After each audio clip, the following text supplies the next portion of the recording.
All right. Moving along. All right. I'm going to get all the sex stuff out of the way, get everybody horned up for the rest of the show. All right. Jizz on the screens. There people. you go. A veteran Suffolk County police officer sexually assaulted a woman he just arrested, prosecutors said. So cops banging out chicks. Of course they are. Everybody's banging. Yeah. What's up with that? What am I doing wrong? Well, you could be. Yeah, I guess. I just need a badge. No, I mean, you don't. You could be if you could, break away from the house and make that 40-minute ride. I know. You could be banging. You could be banging. I need to so that Jan will have something to listen to. Exactly. Officer Chris McCoy, 38, allegedly forced the victim to perform oral sex at the first precinct in Wyandanch after cuffing her on March 16th, according to the federal court complaint in Long Island. Nobody likes it when she uses her hands. Right. McCoy, who's been on the force for 10 years, had just busted the woman on several outstanding warrants stemming from an unresolved vehicle and traffic offense. Well, the victim, who was not being identified, sued McCoy in Suffolk County Police Department and another officer, Mark Pav, 2 months after the alleged assault. So it's 2 months later. Wow. In the suit, she claims McCoy brought her to an interrogation room inside the precinct and pressed his bulge into her, asking her, "Do you feel that?" And she said, "Either you're really excited to see me, or you have a very large lighter in your pocket, sir." Oh, boy. That's not what she said. No. He then beckoned her to kiss his private parts. Kiss my private parts. What, he had the Howard Stern book available? Yeah, apparently. McCoy, who is married and lives in Sayville, then allegedly forced her into a sex act, but quickly zipped up his pants and escorted her out of the room when someone walked past the door. All right. Later that day, McCoy and his partner brought the victim back to the same room where McCoy forced his penis into her mouth, telling her, "Let's go. Don't make this hard." Or make this hard. Is that her? I don't know. There's not a photo. Oh. My goodness. Less than 2 weeks later, the woman began receiving texts from an unknown number, later identified as McCoy, who later told her, "I put you in handcuffs. Remember me now?" Oh, when boy. she asked the texter identify himself, when she asked the texter to identify himself. All right. She immediately went to the FBI. Okay. Well, he's the dumbass in this story. Yeah, Jesus. no kidding. McCoy initially denied sexually assaulting the woman, but confessed when FBI agents took a DNA swab from him in April. Did they have a DNA swab from her mouth or something? No, I don't know. I don't know how they proved this. Yeah. Maybe she pulled a Monica Lewinsky and saved her stained shirt or something. Looks, if that's her, she got a stained head. Jesus. That would not be worth risking your career over. I agree. No. He was suspended without pay that month. Oops. The forensics examiner later matched McCoy's DNA to a sample on a stain from the victim's shirt. So, yeah, I was dead on with that. Yeah. McCoy appeared in Central Islip Federal Court Thursday, where his father, Joseph, posted a $500,000 bail. He faces up to 10 years behind bars if he's convicted. Pav has not been charged. It's not appropriate to comment on the reliability of his complaining witness for the $40 million lawsuit she filed so quickly. $40 million? $40 million, said McCoy's attorney. Yeah. Officer McCoy had served the community without incident for 12 years. He will have a lot to say at the appropriate time in the court as the case unfolds. Well, there's really no way to explain semen on a shirt. There's not? No. Afraid not. What about the Ron Jeremy picture that we had? Yeah, well, that's a little bit different. That was semen on his own pants. Right. It wasn't on some other chick's shirt. Yeah, that's true. The victim's lawyer, Brian Egan, vowed to move forward with the suit. I'm sure he did. We intend to continue to vigorously pursue the victim's civil rights violations, not only against Officer McCoy, but who will hold the county responsible for this obvious supervisory failure that allowed this officer to remain on the streets. Yeah, that's a good case for him. If he wins it, 12, yeah, he's going to get 30% of that. At 12, 13 million bucks. Yeah. That's a good score there. That is a nice chunk of change. Yeah. Officers from the Suffolk County PD did not immediately return messages. How stupid is that? Yeah, that's pretty dumb. I mean, how horned up do you have to be to make it so exciting that you're going to, assault somebody like that and think nobody's ever going to know? Well, he is married, so that makes you extra horny knowing that you're not going home to get any. Right. So, I don't know, dude. It must be more common than we think, though, because you saw The Shield, right? The show The Shield? Yes.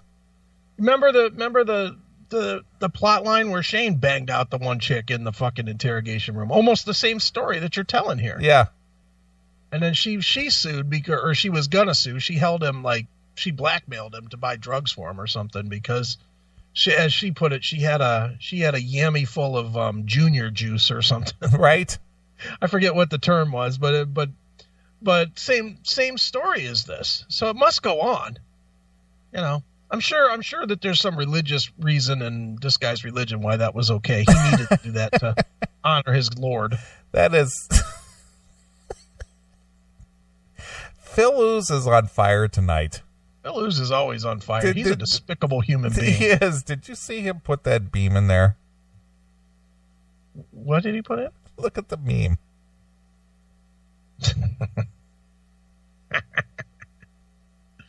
Ugh.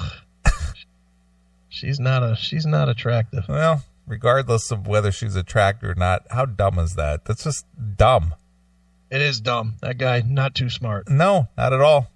I don't know what's wrong with these people. I don't know. But that's our public servants in some regard. All right. You know who we haven't heard from in a while? Who? Chris the cop. Chris the cop. Yeah. He's out banging fatties. Apparently. He doesn't have time for us. He's banging fat chicks. He hasn't taken the time to call us with any of his whack ass stories here recently. Yeah. No new pictures, nothing. You know how the show works. People come in, people go. Think about how many people have come and gone in this show's history. That is true. I mean, dude, whatever happened to, what was it? Steam and Chowder? Or Yeah. What was his name? Kurt. Well, what was his show name? Oh, it was Smoke and Chowder. Smoke and Chowder. Smoke and Chowder. And we haven't heard from Native in forever. Well, he never liked us after we broke away from United Rock Radio. Yeah, you think he's still alive? Who knows? Probably not. Who knows? How many people do you think that we've known are dead? Well, I only have confirmed on 2. Who are the 2? The chimp. Long-haired Mike. Oh, that's 3. Okay, long-hair. Who's the second one? The chimp. The chimp? Yeah, Hairball John's guy. Oh, yeah, okay. Acid chimp, yeah. Yeah, in Flight. Yeah, and Brian Badass Boone. He wasn't really part of our show. No. Yeah, Flight was. Yeah, wow. So those are the only ones I know of. Amazing. We've been doing it that long that we now have a fucking little cemetery. Well, it'll never be as long as the Clinton list. No, I would hope not. Definitely hope not. Look, CC Banana, good point. That is true. That's another one. That's a guest though that we've had on the show. Yeah, that's true. But it's somebody that we've associated with though. Ian Evans. True. Ian's gone. Yeah. Do you have any other musicians that are dead? Just somebody that he wasn't part of the show, but somebody that I met was somebody who was really nice. Was his last name, the drummer for Nazareth. His last name was Sweet. Daryl Sweet. Daryl Sweet? Yeah, me and Randy hung out with him one evening. Bret Michaels? No. He's not dead? No. Seems it. I think you wish he was dead. No, I don't wish that on anybody. Right. Janie Lane? Janie Lane, another one. We did hang out with him. We did. Yeah. Wow, we've had quite a few. Yeah, well, after almost 22 years, it's hard, to go that long. Look, apparently you?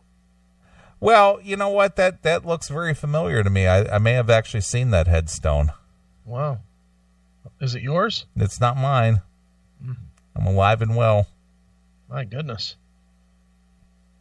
What, you guys didn't know Chester? I did meet him. I was not interested, wasn't a Linkin Park fan. Yeah, I met him once. He was all right. I didn't see him getting ready to kill himself or anything. Right. Of course, that was 20 years ago. He probably wasn't ready at that point. Ugh. Yeah, Jimmy Bain. True, I met him a few times. I met Jimmy. I met Dio, obviously. I met Dimebag, obviously. Mm-hmm. And met... Lemmy. I met Lemmy. Yeah, you met Lemmy. I talked to Lemmy on the phone. And Peter Steele.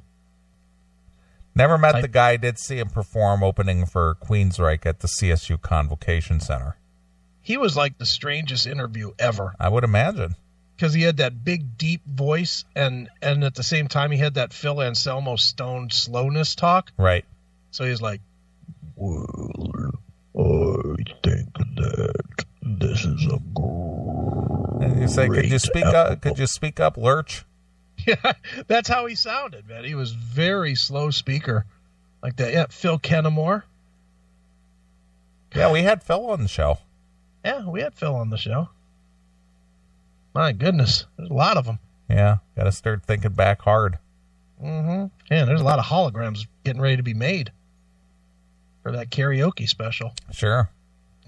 Do you think that this is going to end up being a karaoke thing? I totally do. Who? All of them. I think the hologram thing. Oh, yeah. Once that becomes a successful, easy venture, yeah, everybody's going to jump on that. Yeah, because I don't see what Dio's doing as being successful at all. I think it's going to be a monumental flop, and then but they're not going to want to not do anything with the technology, so they'll find a way to use it in like VR, since that's hot right now, right? Virtual reality, to where you can have like your own Dio for like $30 you can buy your Dio VR concert, where you're watching it and somehow you could type in your name or something, and Dio will dedicate this song. Here's one for Chris. It's Rainbow in the Dark, whatever. Right. It'll be something like that. And then the technology will get cheap enough that you'll get bad versions of it on a karaoke bar. People have like some kind of fucking projector, and you'll stand there next to the screen singing your song with, the other guy from Air Supply or whatever. Sure.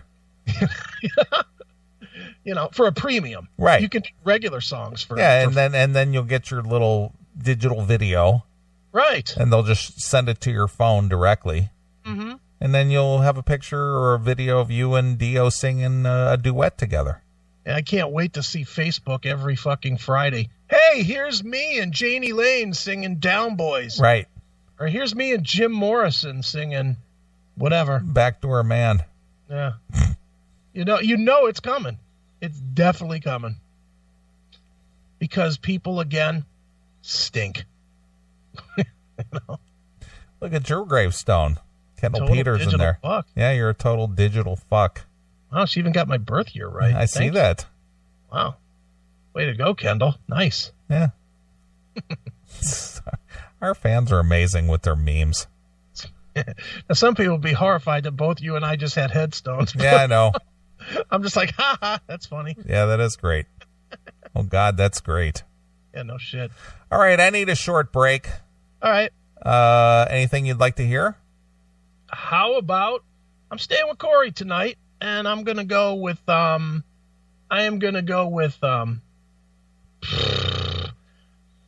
Night Train, Guns N' Roses. Oh, some GNR. Yeah. Boy, GNR's making a lot of noise out there these days, aren't they? They're doing well, man. They are. I think fact, I think the second leg of this tour is actually doing better than the first leg. And the first leg seems like it did amazing. So, I'll be the first one to admit we were kind of wrong on that one. We both thought it wouldn't do well. We were definitely wrong on that. Well, and I know that I did see some recent video. Mm-hmm. I see Axl's finally slimming down. Yeah, I don't think he sounds that great, though. No, he doesn't sound fantastic, but at least he doesn't look like some bloated fuck up there like he did at the very beginning of this tour, though. Yeah, no, he looks a lot better. No, and in fairness, he was coming off a broken foot where he was stuck in a fucking but he'd really packed on the weight, though. Yeah. But by the way, Phil Ooze brought this up, and before you play this tune, did you see fucking Steve Grimmett on stage? I did with the peg leg. That fucking guy is a man. Yeah. That's a man. He fucking got his leg cut off in emergency surgery 3 months ago. And he's back out there on stage performing. Yeah, he's got a cane, but he's got an aluminum leg or a. Yeah. But he taught himself how to walk and got up there on stage Lieutenant Dan style in 3 fucking months. He did. What a fucking badass that guy is. Bravo. In fact, you know what? I'm changing my request. Okay. Fuck Corey. Let's go with some Grim Reaper. Whatever his band is, yeah. Or did you want to go Grimstein? Yeah, whatever you have of him. I don't know any of his music other than "See You in Hell, My Friend." Yeah, let's do some Grimstein. I thought I wasn't a big fan of Grim Reaper. Yeah, but I thought that Grimstein disc that they put out. Okay, I thought that was pretty good. Well, sounds good to me because that guy deserves 1/10 of a cent from airplay from us tonight because he's a badass. Let's see what I got here. Well, I think this is probably a good tune for this. All right. I think that this kind of encapsulates this. He's got Nothing But Time. All right, good. Yeah. So anyway, let's play some Steve Grimmett from the Grimstein release, and this has got Nothing But Time exclusively here on your classic metal show.